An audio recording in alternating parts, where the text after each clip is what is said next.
5 বিশ্ব নেতার বাংলাদেশ সফরে আঞ্চলিক বাণিজ্য বাড়াতে সম্মত সবাই, যোগাযোগ বাড়ানো মূল লক্ষ্য।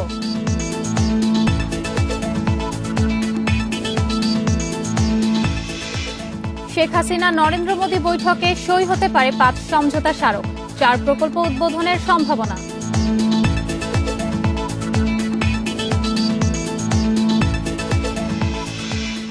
রাষ্ট্রায়ত্ত 4 ব্যাংকে প্রধান সমস্যা মূলধন সংকট, ঘাটতি পূরণে 4 ব্যাংককে বন্ড ছাড়ার পরামর্শ কেন্দ্রীয় ব্যাংকের।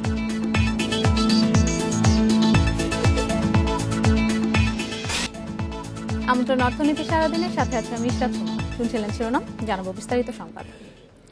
সম্প্রতি 5 দেশের সরকার ও রাষ্ট্রপ্রধানের সফরকালে বাংলাদেশের মূল লক্ষ্য ছিল আঞ্চলিক যোগাযোগ বাড়ানো। বিশ্বব্যাংকের প্রতিবেদনও বলছে, পার্শ্ববর্তী দেশগুলোর সঙ্গে নিরবচ্ছিন্ন যান চলাচল নিশ্চিত করতে পারলে বাংলাদেশের জাতীয় আয় বাড়বে 17%। বিশ্বব্যাংকের প্রতিবেদনও বলছে, পার্শ্ববর্তী দেশগুলোর সঙ্গে নিরবচ্ছিন্ন যান চলাচল নিশ্চিত করতে পারলে বাংলাদেশের জাতীয় আয় বাড়বে 17%। এই সুযোগকে কাজে লাগাতে অবকাঠামো তৈরিতে জোর দেওয়ার পরামর্শ অর্থনীতিবিদদের। বিশ্ব অর্থনীতিতে সবচেয়ে দ্রুত বর্ধনশীল এলাকা দক্ষিণ এশিয়া। বিশ্বব্যাংকের সবশেষ প্রতিবেদন বলছে, আন্তর্দেশীয় যোগাযোগ উন্নত হলে এর সুফল পাবে বাংলাদেশ, ভারত, নেপাল ও ভুটান। আর ভৌগোলিক অবস্থানগত কারণে যার কেন্দ্রে আছে বাংলাদেশ। 1 দশক ধরে বাংলাদেশ, ভারত, নেপাল ও ভুটানের মধ্যে আঞ্চলিক যোগাযোগ বাড়াতে নানা উদ্যোগ নেওয়া হয়েছে। সহজে পণ্য পরিবহনে নৌ, সড়ক, রেল ও আকাশপথে নতুন নতুন রুট চালু হয়েছে। ভারতের সাথে সম্ভাবনার পথ দেখাচ্ছে রামগড় ও সাবরুম মৈত্রী সেতু, আশুগঞ্জ নৌবন্দর। সুযোগ দেওয়া হয়েছে চট্টগ্রাম বন্দর ব্যবহারের। বাণিজ্য, বিনিয়োগ, কৃষি, উপকূলীয় জাহাজ চলাচল, শিক্ষা ও তথ্য প্রযুক্তি সহ বিবিধ অঙ্গনে পারস্পরিক সহযোগিতা সম্প্রসারণের উপর গুরুত্ব আরোপ করা হয়। বাংলাদেশ ভারতের মাঝে ব্যবসায়িক যোগাযোগ বৃদ্ধির পাশাপাশি বেড়েছে নেপাল, ভুটানের সাথেও। মোংলা বন্দর ব্যবহারে আগ্রহী নেপাল ও ভুটান। ইতোমধ্যে ভুটানকে সৈয়দপুর বিমানবন্দর ব্যবহারের সুযোগও দিয়েছে বাংলাদেশ। একবার যদি নেপালের সাথে আমাদের এই ধরনের ট্রান্সমিশন লাইনের বিদ্যুৎ আনানোর ব্যাপারটা স্পষ্ট হয়ে যায়, তাহলে সম্ভাবনা থাকে ভবিষ্যতে শীতের সময় আমরাও নেপালকে বিদ্যুৎ দেওয়ার একটা ব্যবস্থা থাকবে, আর কি সম্ভাবনা থাকবে। আর ভুটানের সাথে আমাদের একটা সমঝোতা স্মারক হওয়ার একটা পরিকল্পনা হয়েছে। অর্থনীতিবিদরা বলছেন, আঞ্চলিক বাণিজ্যের ভালো সম্ভাবনা রয়েছে বাংলাদেশের জন্য। তাদের মতে এ সুযোগকে টেকসই করতে পরিবহন যোগাযোগের পাশাপাশি বিনিয়োগ বাড়াতে হবে। আঞ্চলিক এবং উপ আঞ্চলিক একটা অর্থনৈতিক সম্পর্ককে একটা গভীর করার একটা সুযোগ এই মোটর ভেহিকেল এগ্রিমেন্টের মাধ্যমে আমরা পেতে পারি, কিন্তু এটার জন্য বিনিয়োগ করতে হবে। এটার জন্য আমাদের বর্ডারে বাণিজ্য সহজীকরণের ব্যবস্থাগুলি আমাদের নিতে হবে। স্বাধীনতা সুবর্ণ জয়ন্তী উপলক্ষে বাংলাদেশ সফরকালে এজন্য বেশ কয়েকটি চুক্তিও করেছে প্রতিবেশী দেশগুলো। Shahid Ahmed, independent news, Dhaka. প্রধানমন্ত্রী শেখ হাসিনার সঙ্গে দ্বিপাক্ষিক বৈঠকে বসতে প্রধানমন্ত্রীর কার্যালয়ে পৌঁছেছেন সফররত ভারতের প্রধানমন্ত্রী নরেন্দ্র মোদী। সেখানে বৈঠকে বসবেন 2 প্রধানমন্ত্রী। বৈঠকে 5টি সমঝোতা স্মারক ও 4টি প্রকল্পের উদ্বোধন হওয়ার কথা রয়েছে। বৈঠক শেষে নরেন্দ্র মোদী ও প্রধানমন্ত্রী শেখ হাসিনার উপস্থিতিতে চিলাহাটি রেল ও স্বাধীনতা সড়ক প্রকল্প ভার্চুয়ালি উদ্বোধন করার কথা রয়েছে। এছাড়া বঙ্গভবনের রাষ্ট্রপতি মোহাম্মদ আব্দুল হামিদের সঙ্গে দেখা করবেন নরেন্দ্র মোদী। 2 দিনের সফর শেষে রাত 9টায় বিশেষ ফ্লাইটে ঢাকা ছাড়বেন ভারতের প্রধানমন্ত্রী।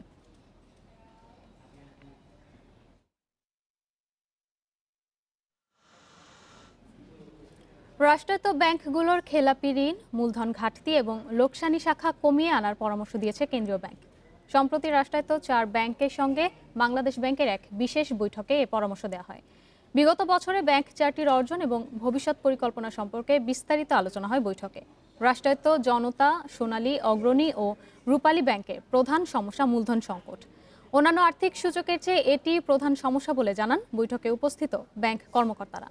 এই বিষয়ে কেন্দ্রীয় ব্যাংকের কাছে বিশেষ ছাড় দাবি করেন তারা।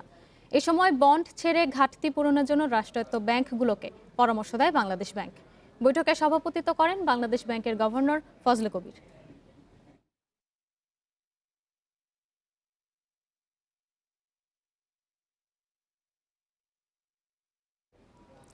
গত সপ্তাহেও পতনের মধ্যে দিয়েই পার করেছে দেশের 2 শেয়ার বাজার।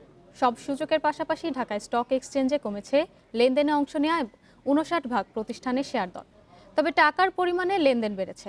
এদিকে গত সপ্তাহেও বাজার মূলধন কমেছে 9,000 কোটি টাকা। গেল সপ্তাহেও 5 কার্যদিবসের মধ্যে 3 কার্যদিবসেই পতনের কবলে পড়ে ঢাকার শেয়ার বাজার। এ সময় প্রধান মূল্যসূচক ডিএসইএক্স কমেছে 107.48 পয়েন্ট। সপ্তাহ শেষে অবস্থান করছে 5,327 পয়েন্টে।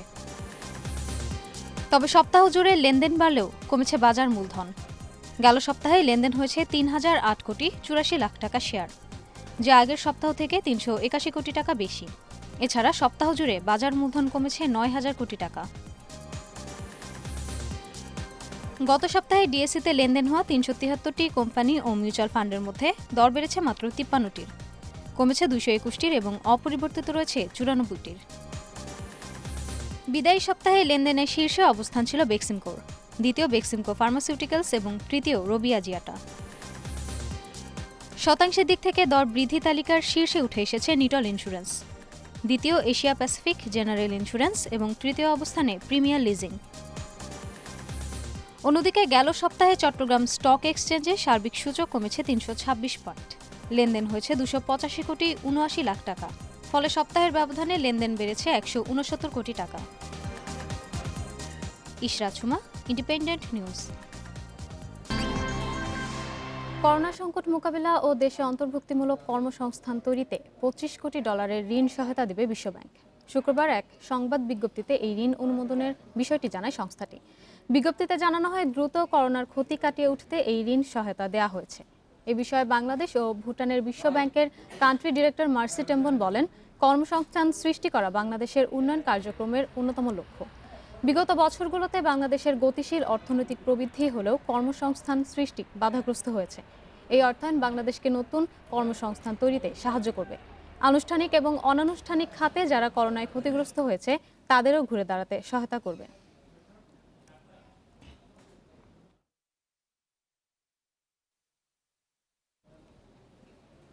মিশরের সুয়েজ খালে কন্টেইনারবাহী জাহাজ আটকে পড়ার 5 দিন পরও আসার খবর শোনাতে পারছেন না উদ্ধারকারীরা। এতে বিশ্ব বাণিজ্যের জন্য গুরুত্বপূর্ণ নৌপথটিতে জাহাজ চলাচল স্বাভাবিক হতে কয়েক সপ্তাহ লেগে যেতে পারে বলছে মিশর। এদিকে পণ্য সরবরাহ ব্যাহত হওয়ায় যুক্তরাষ্ট্র, যুক্তরাজ্য সহ পশ্চিমের দেশগুলোতে মূল্যবৃদ্ধির আশঙ্কা দেখা দিয়েছে। গেল মঙ্গলবার হঠাৎ প্রবল বাতাস আর ধূলিঝড়ে মিশরের সুয়েজ খাল অতিক্রমের সময় আটকে পড়ে কন্টেইনারবাহী জাহাজ এভারগ্রিন। বালুমাটি তুলে ও জাহাজটি খালি করে সরানোর চেষ্টা চালানো হচ্ছে। তবে এতে সুয়েজ খালে জাহাজ চলাচল স্বাভাবিক হতে লাগতে পারে কয়েক সপ্তাহ। এদিকে এই নৌপথ বন্ধে প্রভাব পড়ছে বিশ্বব্যাপী পণ্য পরিবহনে। করোনার কারণে আগে থেকেই ব্যয়বহুল হয়ে উঠেছে আমদানি রপ্তানি। এবার জাহাজ জটে দেখা দিয়েছে কন্টেইনার সংকট। আফ্রিকার নৌপথ ঘুরে চলাচলে বেড়েছে খরচ।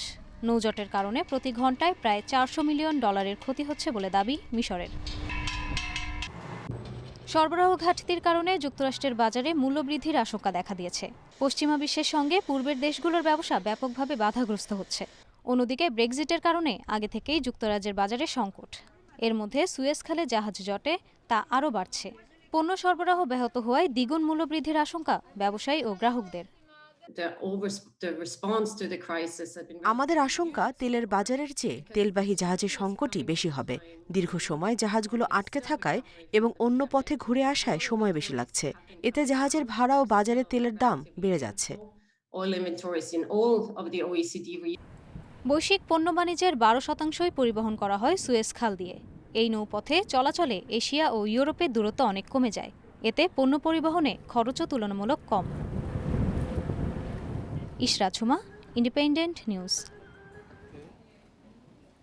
চীনের বাজারে জনরোষের মুখে পড়েছে বিশ্বখ্যাত রিটেইল জায়ান্ট H&M এবং নাইকি। দেশটির জিনজিয়াং প্রদেশে তুলা উৎপাদনে উইঘুর সম্প্রদায়কে অমানবিক পরিশ্রম করানো হচ্ছে এমন অভিযোগের পরই বয়কটের শুরু। এর আগে একই অভিযোগে ইউরোপের কয়েকটি দেশ চীনা নাগরিকদের ভ্রমণ নিষেধাজ্ঞা ও সম্পদ জব্দের মতো পদক্ষেপ নেয়। বিশ্বের মোট তুলার চাহিদার 20% উৎপাদন করে চীন। এর বেশিরভাগই আসে দেশটির জিনজিয়াং প্রদেশ থেকে।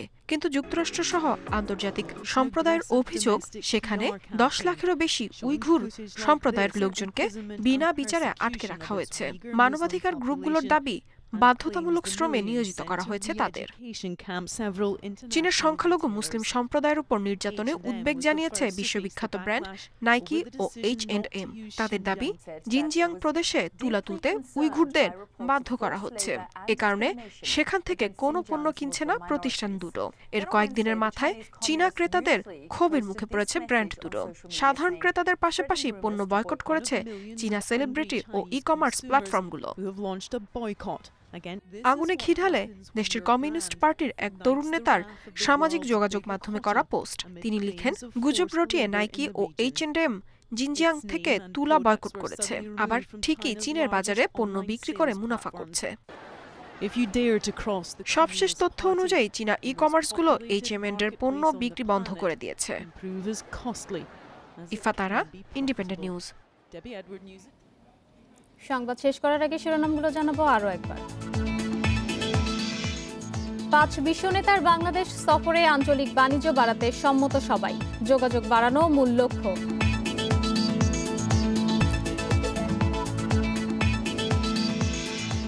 শেখ হাসিনা নরেন্দ্র মোদী বৈঠকে সই হতে পারে 5 সমঝোতা স্মারক, 4 প্রকল্প উদ্বোধনের সম্ভাবনা।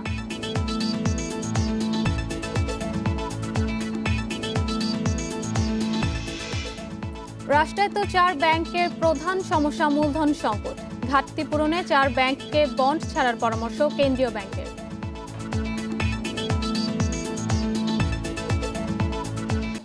এই ছিল আজকের অর্থনীতি সারাদিন। ইন্ডিপেন্ডেন্ট টেলিভিশনের সব খবর বিস্তারিত জানতে চোখ রাখুন ফেসবুক, ইউটিউব এবং টুইটারে। আমন্ত্রণ আমাদের পরের আয়োজনে।